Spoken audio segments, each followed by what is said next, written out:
intelligent questions about feather cuts and extensions. The fact that they still both made an effort to understand each other's contrasting careers after 20 years, Kim felt was probably an important factor in them still being married. She wondered if she should just check on Harry as she wrapped the last set of cutlery. He was supposed to be finishing his packing, ready for the drive to Nottingham the following day. She'd been itching to get involved, but Harry had kept her firmly at arm's length. She'd offered to take him clothes shopping, hoping that it would be an opportunity to revamp his never-going-to-get-a-girlfriend wardrobe of gaming t-shirts and tracky bottoms. But he'd refused, reluctantly agreeing to a grumpy trip to IKEA instead to get essential kitchen equipment. Still, at least it was happening. He was going to university. It hadn't been an easy ride. The nerves had got the better of him during his exams. He'd come home white in the face after his maths A-level, convinced he'd flunked it, refusing to even have a conversation for days.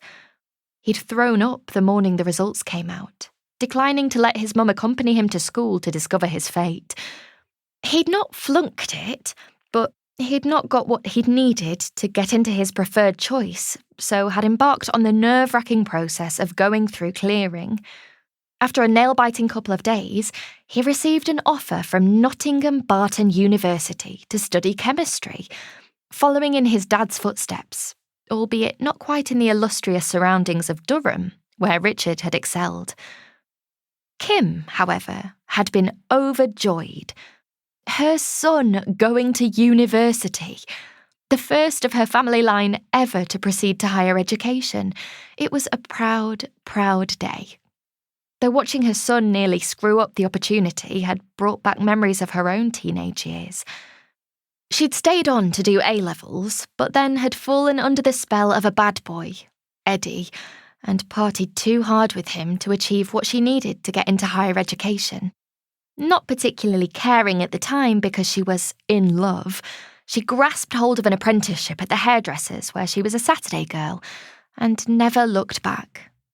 When Harry started considering his choices post-school, however, she couldn't help but wonder what might have been if she hadn't met Eddie. Would she have made it to university? Would her life have been entirely different? But she'd dismissed the thought, because if she hadn't become a hairdresser, then she never would have met Richard when he burst into the salon that day, and they never would have got married, and Harry wouldn't exist. So for that reason, she was delighted with the path fate had led her down.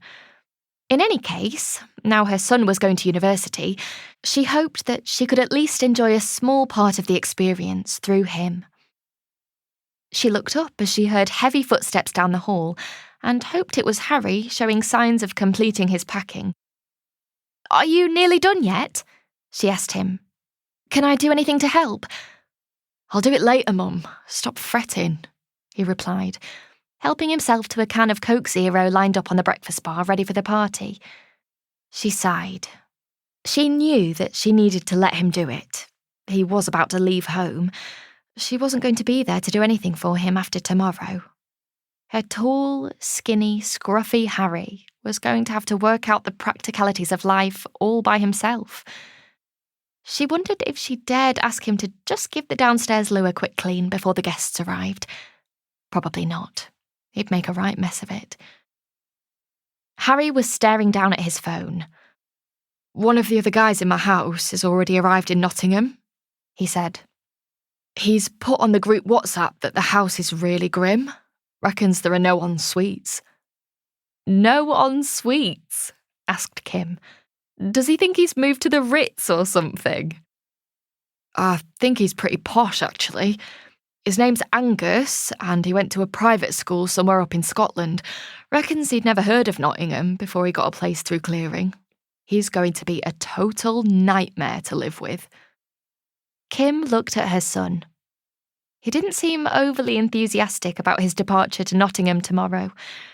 Then again, she knew he was still worrying that he'd let his father down by not getting better grades.